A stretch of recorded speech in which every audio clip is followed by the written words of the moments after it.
Thank you all for coming to our collective calls that we hold every Tuesday and Thursday. Hosting today's meeting, as always, myself, Ivan, and Malika is also as a co-host here.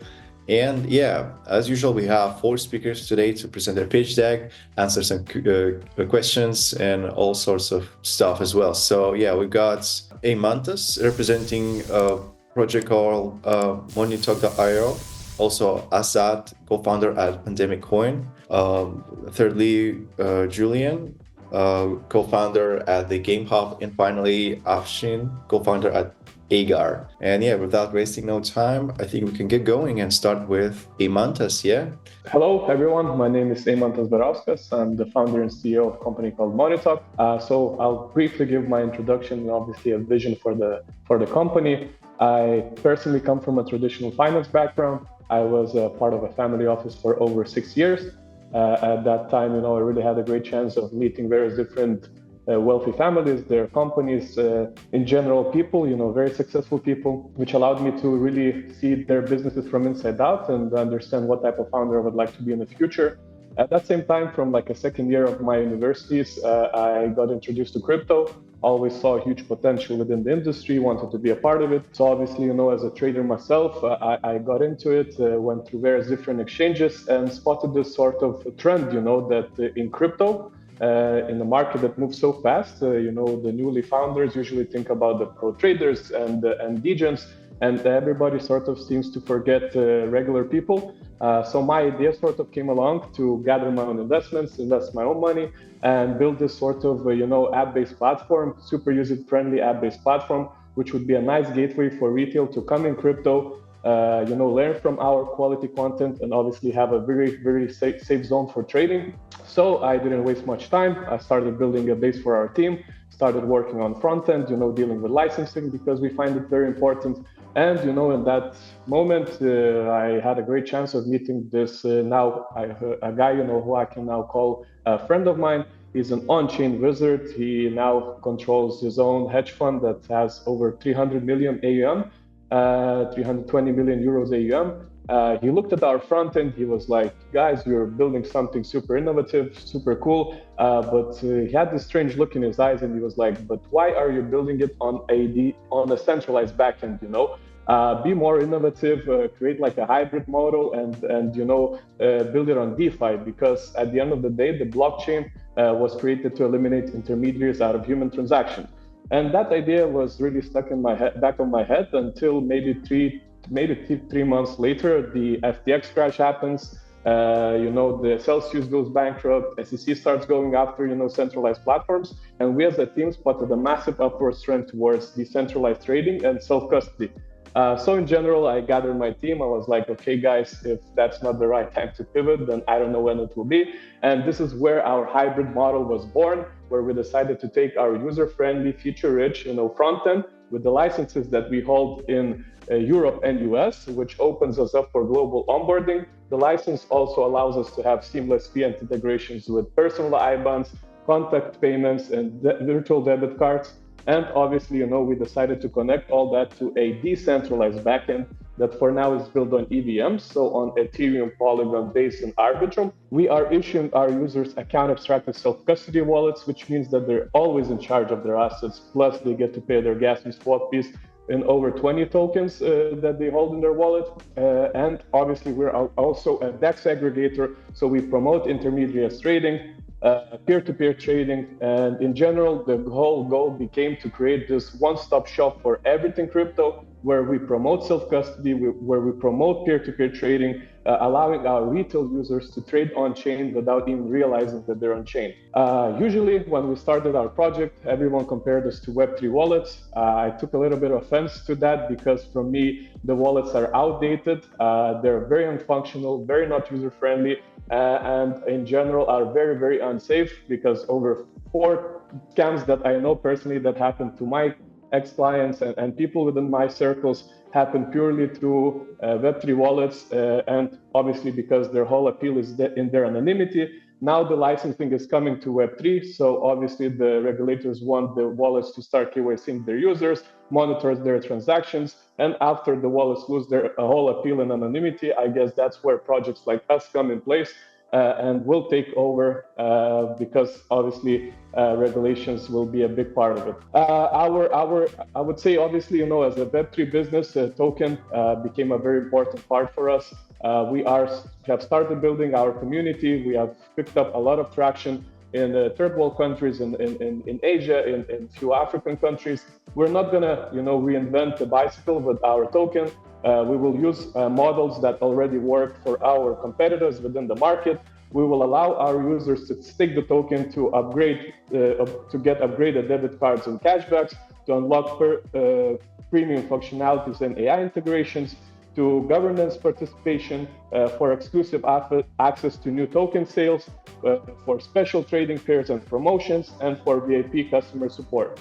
So thank you very much, guys, for listening. And thank you for your time. Thank you so much, Eimantas, for being in time.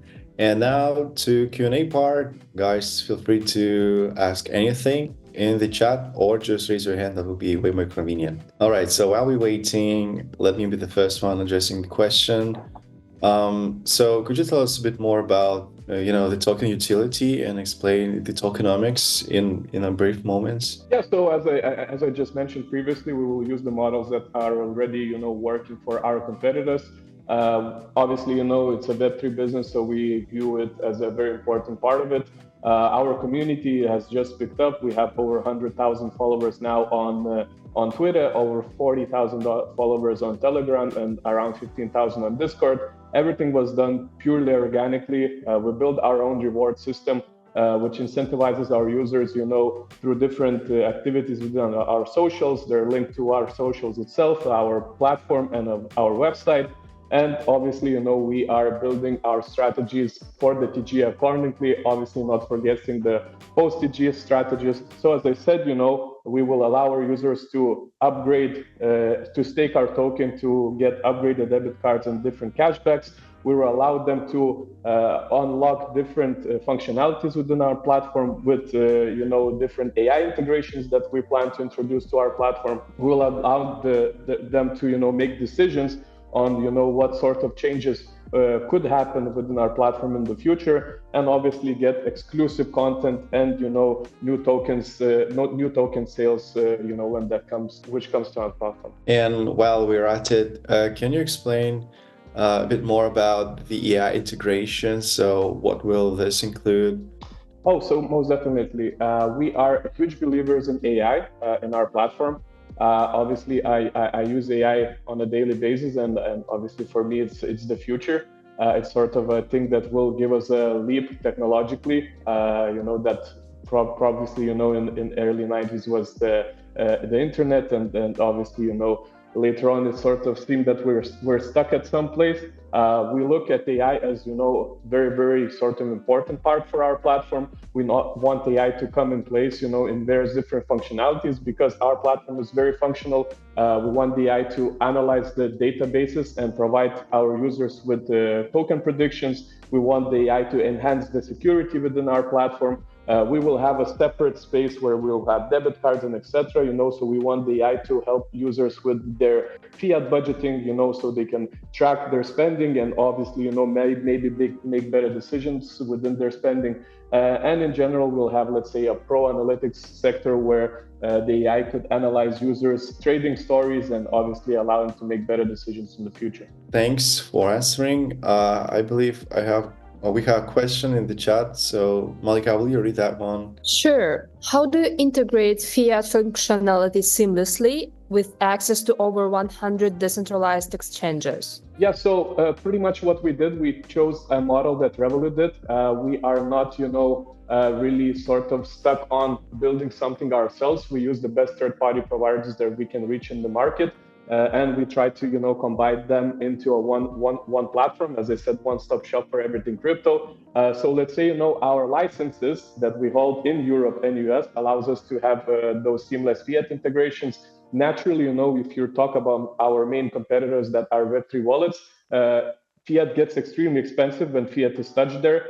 So that's where we come in place because, we are able to issue our users. Each user gets his own personal IBAN. which makes it super time and cost efficient for him to deposit fiat and withdraw it straight from his, bank account via SEPA, or we will be introducing SWIFT in the next 2 weeks. We do have a question here, wondering how does your advanced account abstraction technology improve UX and security compared to traditional exchanges? Yeah, so obviously, DeFi in general is quite a bit unsafe, right? Especially for people that are less experienced within the industry. That's why we think that regulations have to come in place in order for the mass adoption to happen, right? And obviously, we are partnering up with, let's say, one of the platforms that I'll mention is Lossless. We will integrate them via the APIs, and what they do, they pretty much they spot the hacking when it's happening, right? And they're able through obviously our APIs to hack those assets, before the hackers and store them in a safe place, which will then recover for the user. Obviously, we're also looking into various different insurance companies that will insure the users, even though we're providing self-custody, right? So there's a lot of different things that we can, take in and integrate within the market right now that could make the DeFi space much more safer for our users. Thanks, Eimantas. And another question, do you have any partners? Oh, yes. So we have partnered up with, Polygon and Arbitrum closely. We arrange, weekly and monthly marketing activities with both chains. We are in talks now to make a partnership with Base Network as well, because we got them integrated. We are also partnered with over 30 different decentralized exchanges. Obviously, we reached out to other ones, and we are in ongoing talks to, sort of have the network of over 100, different decentralized exchanges. We are partnered up with over 24 different projects, that, will help us with, let's say, fiat integrations for Indian people, fiat integrations for Nigerian people. So we are making partnerships on daily basis that will be integrated within our platform and that will enhance our user experience.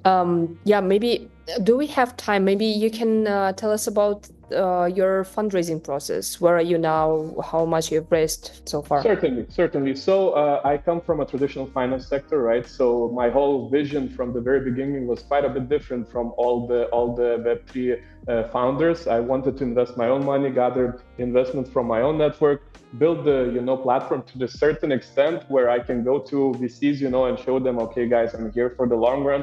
I put my heart and soul into this project, and now I need you to help me scale it. I've raised over $950,000 in friends and family round at around it was differentiating, but from like 3 to 5 million valuation. I closed the pre-seed also through my network for $450,000 at 10 million valuation. And we also received an official European grant for innovative blockchain technologies within Europe for around $120,000. Okay, got you. Thank you. And another question. I think it will be the last one. Where is the company registered? So the company is registered in Lithuania, and obviously now we are very, very sort of happy because it became sort of a fintech for the whole European industry. And that allows us to have, as I said, official licensing for Europe and US both. Obviously, that went in part, but that's how we got it. Thank you for your time, Eimantas. It was a pleasure to hearing you out. Thank you, guys. Thank you. Wish you best of luck with that, but you got to move forward. And we got the second project on the line here to present the pitch deck, and we got Asad, co-founder at Pandemic Coin. So whenever you're ready, passing the mic to you. Thanks for coming. Okay, so guys, I'm Asad Zishan, the founder of Pandemic Coin here, and a little bit about me. I'm working in the crypto industry for the last 10 years. I've launched like 12 different crypto blockchain projects as a COO or CMO myself. This is my first project. I'm as a founder and CEO. So the background of the Pandemic Coin is the incidents happens around the world and what we see the future and sustainability of the blockchain market or cryptocurrency. So we looked at era in from 2019 to 22 that's called the pandemics, then the epidemics happening around the world, conflicts going on in the Middle East. If you see the conflicts going on with Ukraine, what happened, one of our project was in there that was hit very badly in 21. Like the war starts before the corona and then when the Ukraine war starts. So we had a lot of problems with that. And I got to sit and think about that. How do we just make it sustainable, that how we can move in the future if the conflicts start to come up. And then there are some other incidents, solar flare happening with the NASA information coming up, and different like tsunami happening in Japanese. So we just got to see that how we can move in the future. And Pandemic Coin was created like 2 years of the hard work that we can create something that is more sustainable and advanced to live. So the Pandemic Coin is an AI-based real-world asset community shelters will be developed underground. So we can have continuous flow of blockchain models. We can have humanity secured under it. People can invest in the tokens and they will get AI-based home like rooms they can get with it. Security, we are on blockchain, our own intranet, and every kind of facility which we are using above the ground, we can develop under the ground with all the AI bases and our research model. So we have 5 to 6 AI products developed or partnered with some of the partners we have to work under it. And that community will secure the humanity of any kind of a catastrophic event happening around the world. Even it's a war or a pandemic or a epidemic or it's a solar flare gonna hit somewhere in the part of the world. So we can develop different zones around the world with our blockchain and cryptocurrency, with the investment of our people, so they can secure their shelters and live a longer secure life with our own blockchain, our own cryptocurrency. Because if something happened around the world in a conflict zone or even a war or a bioterror, what is going on, even Bill Gates has made around the news of the bioterror coming around again in 2025. So if that something like that happens, if it hits on different places around the world, there will be no blockchain, there will be no cryptocurrency, and there will be no market or businesses or humanity left for that. And that's a very long time predictions coming around it. And we have seen some of them, which is going on right around Middle East or in the Asian or European side with the Ukraine-Russian presence. So these conflicts, we need to take care of it. And I come up with this idea to create the Pandemic Coin with my team, so we can secure a community develop underground. With AI-based system, we have like 4 to 5 AI-based human health scanners we will create to scan the people if there is a pandemic happening around the world. So we have secure people coming into our zones. We have AI-based enhanced shelter capacity. We have power optimization we can create with AI. Hypo food consistency we can develop under all with AI. We have a waste management system, AI security solution with a raw system, so nothing gonna hit us on our areas we will develop. So it will have like lots of AI based products, 4 to 5 we already discussed in the development, and it will have all the features like we have shopping centers, we will have like our own hospitals, swimming pools, even have shopping there, pet care facilities, child care centers. So everything what we do, our travel partners. So whatever we do in the world now, we need to secure it and develop underground so we can have security. And that's the model we're going to work on with the global shelter networks around the world. So you will be easily be taken into your area when this is going to happen. And with that, we will develop our AI-based earlier pandemic indicator. So we'll indicate our members who will invest in that or will have the tokens. So there is a number of limitations that you have $100,000 to $500,000 value of tokens with you. So once you have it, you can be part of our community shelters. Thank you very much for your time. Okay, thank you, Azad, for your time and presenting the pitch. So yeah, Q&A part now, and we already received a question from the chat, so let me read that one. So it's from Azam.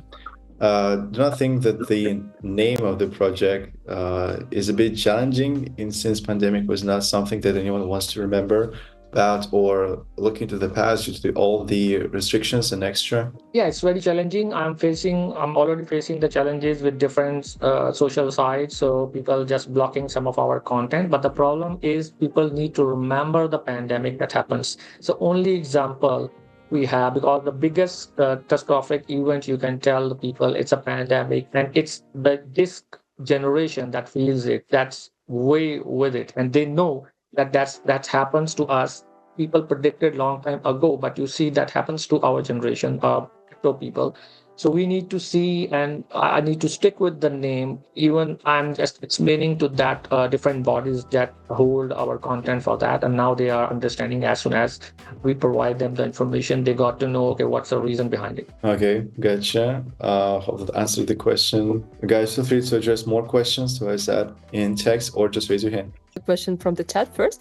How does Pandemic Coin tie into the shelter investment and security ecosystem? Yeah, Pandemic Coin, actually, as I mentioned, we have a limitation that you need to have a $100,000 value to $500,000 value of tokens with you. And the reason of this price range is if you are a single person, you go with one. We have on our website, we have a purchase system. So you can see if you are a couple, if you are a family with a child, or if you are coming with older people, or if you are coming with pet. So you have different price ranges there, and you buy the tokens, and these tokens will be redeemed on our network to secure your underground community shelters. So you redeem the token, give it to the company, and you have been given a detailed number of your shelter. So this is the shelter, and this is the team. They will contact you, and you will be given a place near wherever you live around the world, and you will redeem your tokens and get that. So this is how it works with the ecosystem. Everything with the with that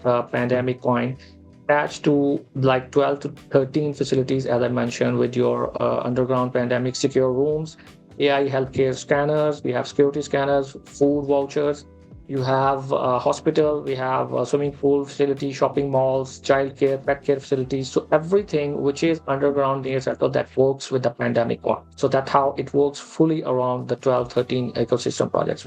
Okay, thanks. Yeah, guys, if you have questions, please go ahead. And meanwhile, Asad, when have you started the project? Yeah, we have started the project like 2 years ago with the research and all the AI-based stuff, and we have launched our white paper recently, but our private sale we're going to start on the 20th November 2024. Okay, got you. Thanks. There's a question in the chat from Maizamas as well. Again, so how about internet connectivity and electricity access shortages? Yes, we have thought about this, and for the internet connectivity, as I mentioned in my pitch also, we will create our own intranet that will work under with our own servers around the world. We'll connect to different Starlinks or other networks available that has that kind of a capacity to work under the catastrophic event. And for the electricity development, we are looking into 4 different AI-based projects to develop electricity within the ground from alternative sources that will be explained later on when we start our explore of the areas or underground developments. But all of this internet stuff and electricity, it's been taken care. We also have along with it our AI-based hydroponic food structure that will be growing the food within the underground shelters with the minimum kind of light availability required, and that's already being used in the UAE. So they have hydroponic food growth systems available there. So we'll use that technology under the ground and develop our own food. Okay, thanks. And one more from me, finally. So, what kind of partnerships did you make so far? Because this project seems to be a kind of huge one to actually make real, and it feels a little bit utopian sometimes. So this obviously requires some major partnerships and many partnerships with like country restrictions and legislations, all this stuff. So what's the progress so far regarding that? Yeah, for the partnership development, as I mentioned, we are working on 4 different sites with our AI development partners that we will develop AI health scanners. One of our partners is developing already. I think it was funded by Spotify owner, and they are working on a human health scanners. And there are some other scanners also we are talking to. And then with the licensing stuff, yes, this is a challenging stuff with the different parts of the world. So we need to secure more licenses. It's $100 billion project requirement to develop these kind of communities in different parts of the world, even in the smaller portion or mid to small portions where people can secure themselves. But it is the future, it is going to happen. And a lot of partnership decisions is under the process, because as I mentioned, we will launch private sale on the 20th November. So things are in process. That's been provided on the website as soon as possible. But why rush the sales, or why is it happening this year, roughly in a couple of weeks? that you could have a little bit work on the project, maybe show something real to public Yeah, because first, the and then events, go because with that's token, right? yeah, we decided actually later on, but the events happening around us, the pandemic stuff's going on, the conflicts going in the Middle East, especially, and with the Ukraine stuff, and some predictions by the NASA's with our research team that the solar flare is going to hit soon, and then Bill Gates and other people we talked to in the research process. So we need to just start earlier because it will take around 2 to 3 years to develop even a smallest portion of that. So the more sooner we're going to start it, the more secure we can be for ourselves, for our friends and family networks around who are investing early stages, and for all the people who wants to join or invest. So more later we start on, the more bad predictions are coming on. So that's how we are in a hurry to develop it as soon as possible, and that is what the investors ask us to do. Okay, and last one from me. So how do you make sure that another catastrophe won't happen on the ground? So maybe a pandemic or some other stuff, because this is this is obviously humanity and the human problem, the conflicts and all the stuff. So underground isn't a safe place either. Yeah, actually, 10 Stories Underground developed a system. We have done some research work on that, and there are some underground shelters developed around the world. But these are very, for the VVVIP peoples. It starts from like 1.5 million to 5 million or $10 million. We have studied their models, and on our research model, we have developed a system that if you, with the AI human health scanners and AI-based security radar systems around our network. So we will secure each and every human that will have, like for example, with every COVID-19 kind of a cases happens, so the person with that infection will not be entertained. So AI-based health scanner, then the security basis, and our AI-based indicator, pen application indicator, the early indicator signals will develop a communication network with our team and our users. So we will earlier and earlier possible we can provide them the information to come and have that security. So the buildup of that project community shelter will be a very secure bomb missile proof system that's already been installed in the USA, that's already been installed in Germany. So the models are already installed, and Poland already have that kind of a shelters, but only for very high class VVVIP. So we are going to make it for the normal people. Okay, gotcha. Thank you. Is there any more questions? Okay, so thank you for your time, Azad. But we gotta conclude. Yeah, move on. We got our third speaker here to present the pitch deck, and it's Julian or Julian. Sorry for Julius. Julian. So co-founder of the Game Hub. So thanks. Welcome you here. Passing the mic to you. Thanks for coming. Yeah, thanks a lot. Feel honored. I don't know if you guys can see my screen, but I work as an advisory role on the Game Hub, and as you can see here on the chart, today we have a busy day because we're pumping. It's a good day always, especially with the market being like this.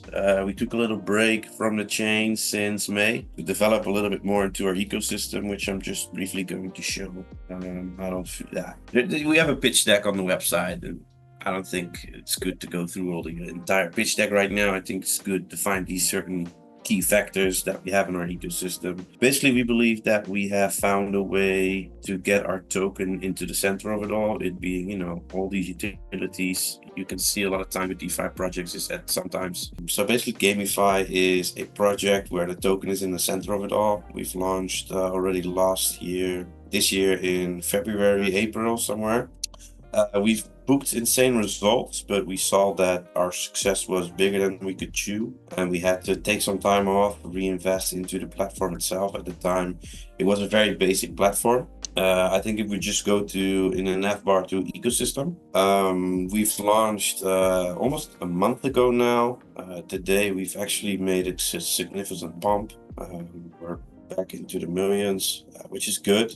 We deserve to be there, but the journey is far from over. We are looking for certain OTC deals or investments into our casino revenue share, which I'm going to talk about in a bit. But basically, we found a way for our token to be in the center of it all. We have so many different aspects to our platform. We have a Telegram bot where players can play against each other with PvP games. We have play to earn games. For example, we have the iconic Windows 98 pinball game. You can play them all within Telegram itself or within a browser or any resizable app. What's so good about this is that we add this socialify aspect to this, because people are on Telegram, they talk to each other about it, they want to battle against each other. We also had a Telegram inline bot created where, people can just battle each other inside a Telegram chat, inside a private group they have with each other. They can play blackjack against the house or just play Minesweeper against each other. And then we have, our powerhouse casino, which is going to be the first Fiat, non-KYC Fiat on and off ramp. It's a full-fledged casino in where, it's maybe good you can show the bot here. That'd be nice, Bora. If you just go start the bot, you'll see the in the Telegram.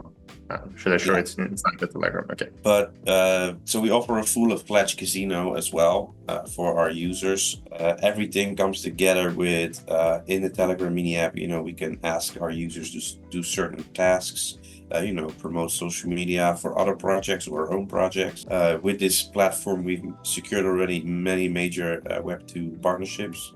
For example, with MarketGS, a big game developer, NVIDIA developer program. We're working on that as well. And we have a few like built-in utilities with the token-wise regarding like charity and welfare. And what's so cool about this is that we can also move from being just this platform to also being a publisher, because we can onboard newer games, smaller games with no community to release their Telegram games on our platform and integrate them with our ecosystem. And we also have poker on the way, which is going to be huge. Everything has already like a payment provider that doesn't really need KYC in this era of us being anonymous with our crypto. So it's been a little bit of a hectic pitch. I wasn't prepared for all this because I was hoping that I could show everything myself and it would run smoothly, but we always have to adapt. Yeah, I will tell you you have to join the Telegram community as well. That's why you can't use them. Thanks. Yeah, thanks, Julian, for the pitch. We've got some questions here in the chat. What's your DAO?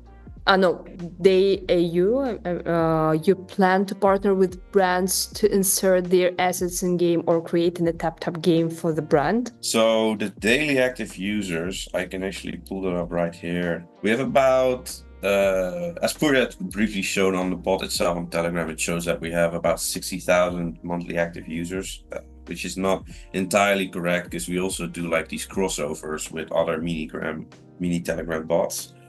We have about 1,000 daily active users currently are in Telegram Casino bot, so not the casino platform, but just the bot that runs in Telegram private groups. Had a volume of $154,000. The day has run already 9,600 bets. So these are bets of like people doing blackjack, which is a matter of few dollars to $1. How do we plan on, what was the question? You plan to partner with brands to insert their assets in game. Yeah, exactly. We can allow all these partnerships to happen, especially with us being partnered with NVIDIA and MarketGS. It opens a lot of possibilities. And people ask you to tell more about how does the GameFi incubation initiative support new game developers and projects on the platform? So there's two ways we can approach this. The first, it being they're lacking of funds to either market or further develop their project or their idea. As you can see now with the TON network, Telegram is really focusing on Telegram apps and Telegram mini games. So we want to be there as well and guide them through this process, as well as them not really having the user base or any players available to them just yet. We can kickstart that for them as well. Thanks. And we have another question. How the game hub ensure fair play and security within its gaming and casino features on Telegram? That's a good question. I think the first one that pitched as well, he was right. DeFi is a dangerous place. What really helps with us in terms of like the funds we have, all the funds are managed through a hot wallet. So the hot wallet is like our own risk and like our own security that we control the funds over, and then we have like these off-chain sub-wallets within the platform that operate in between. So there's always like a final breach, like a safety net in case of anyone coming on the platform and exploiting it. There's ways for us to freeze the assets and make sure that nobody's harmed. As well as like we work with certain liquidity providers I actually forgot to mention that we also have like a sports betting platform, and on top of that, it's an AI wallet, AI platform. So you can have the AI do parlay picks for you or single picks on bets of games, where normally bookies have to, they have to practice years to get their patterns correct and be able to bet certain amount of money because they feel comfortable that they know the game, the results. We have an integrated AI that does that for you. It will just tell you bet on the Lakers or bet on the Yankees or whatever, and we have some good odds to pair with that as well. This platform is also work together on the Polygon network with a payment provider as well as for the casino.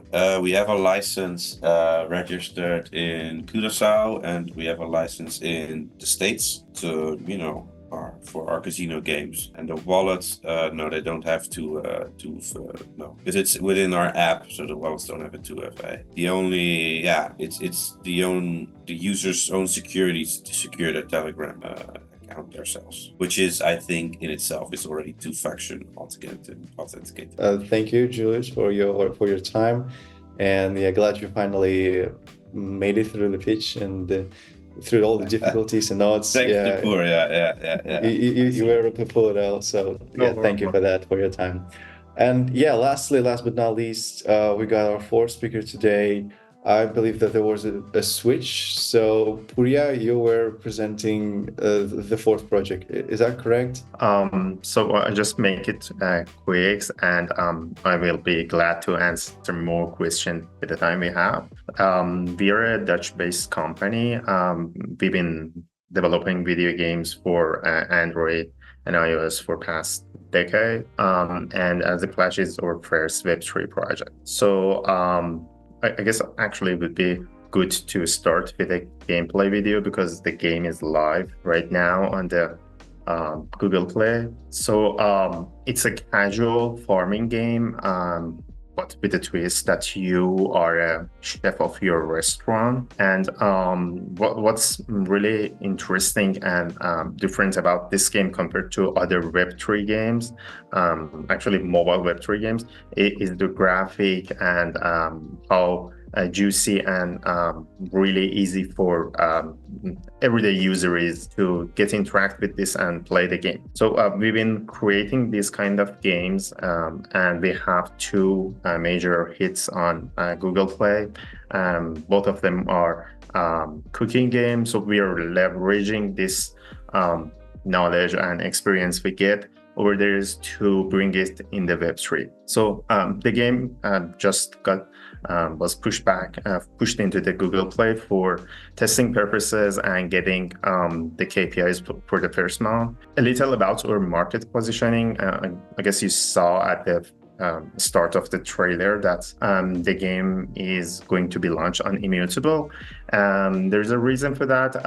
Every chain on blockchain on Web3 right now have a major farming game that are successful and player enjoy, but Immutable, with the big mass audience they have, and with Immutable passport 2 million users, they don't have one. So we're aiming to be the leading game in this genre. That is actually the genre of most Web3 users and most active wallets in the Web3 are interacting with.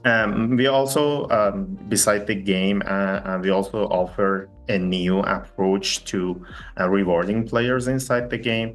So it's a new model of play to eat, because hopefully or one of our founders, the CEO, is very well connected and really successful businessman, and they are connected to many food industry brands, and we, with a partnership with them, we are able to reward players with vouchers to get free food inside the game. So imagine you're doing your daily quest and just playing casually and you're getting something to eat. But I guess it's just an add-on innovation to the game, and more important is the game should be fun.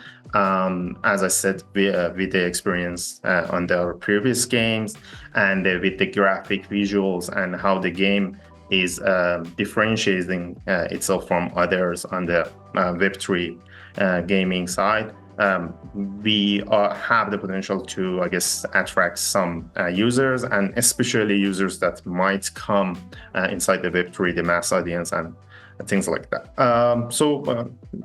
All the stuff about target audience and location and anything else, the person of the users, we could get through that if you were interested. I'm going to skip through this to the revenue models.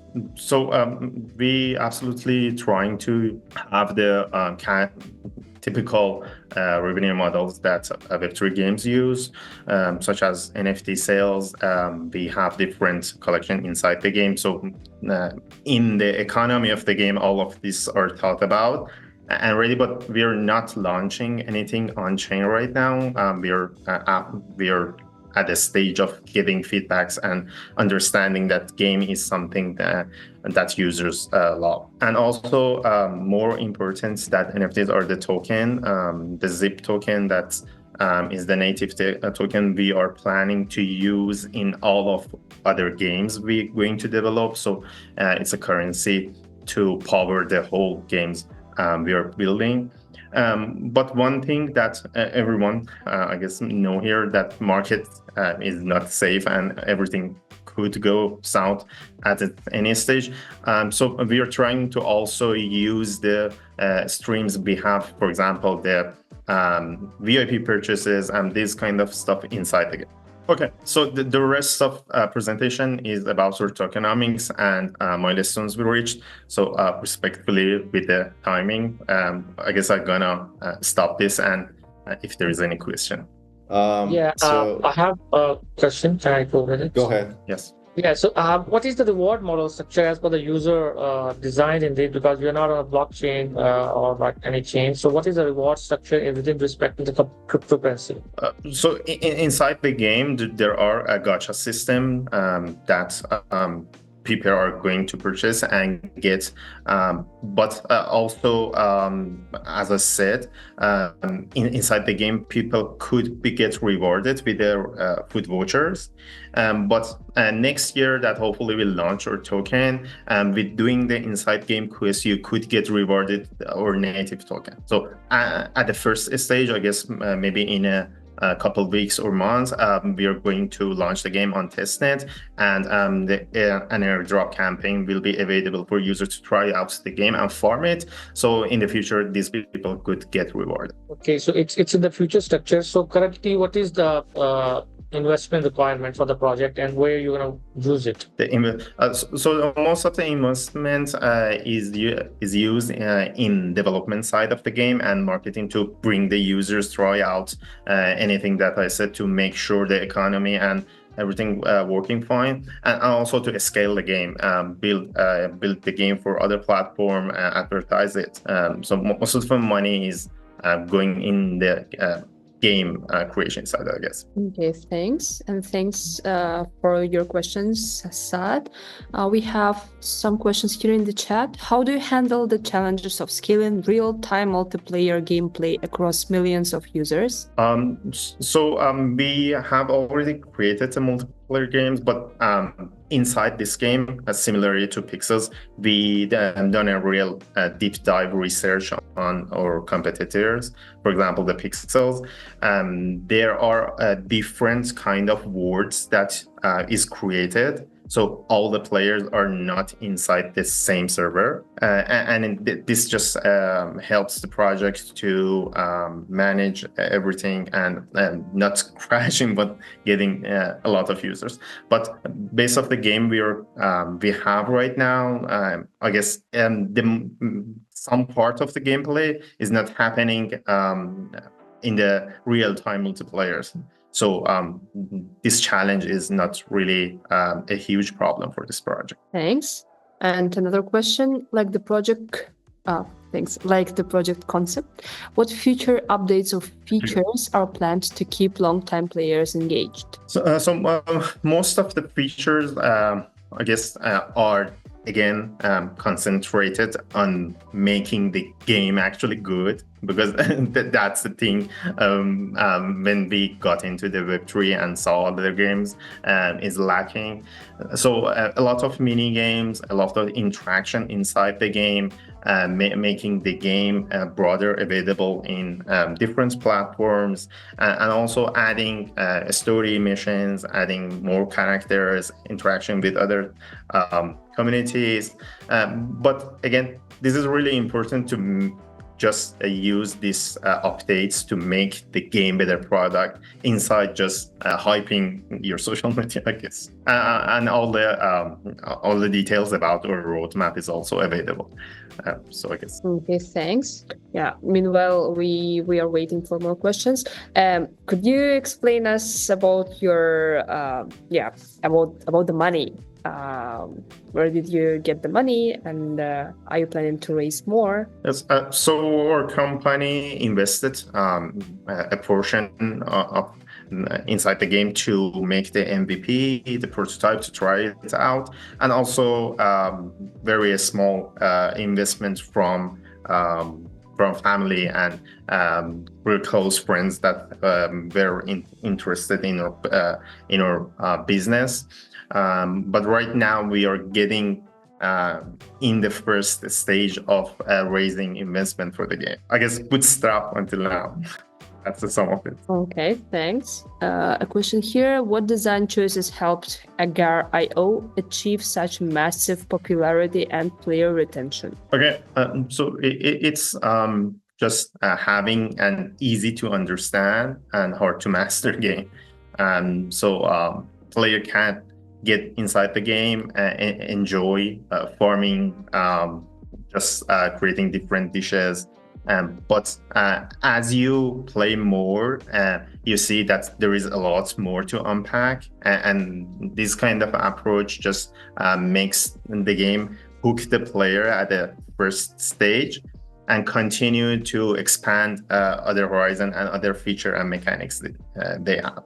So a lot of type of lands, a lot of different kind of modes, the hub, and everything is just unfolding as you progress inside the game. So we are not overwhelming the users, but showing a lot at start. Just they see what they're like, and it's easy to understand. And then there is a lot to uncover if they were interested in the game. Thanks. Okay, so I think that's a perfect ending point. Fiat, thank you for your time, for coming. It's a nice looking project. Wish you best of luck. And yeah, I try to make our ending as short as possible. So guys, just to remind you real quick that we are sharing 2 forms below here in the chat. So if you want to present and pitch in our next collective call, just feel free to fill the form for participation. We also collect some feedback from you, so feel free to go there and leave your thoughts, maybe some thoughts regarding the improvements. It will be very cool for us. So yeah, guys, thanks for coming. Thank you, everyone. Malika also thanks for that, and see you next time, I guess. Yeah, if there's nothing else to say, let's see you next time. Bye.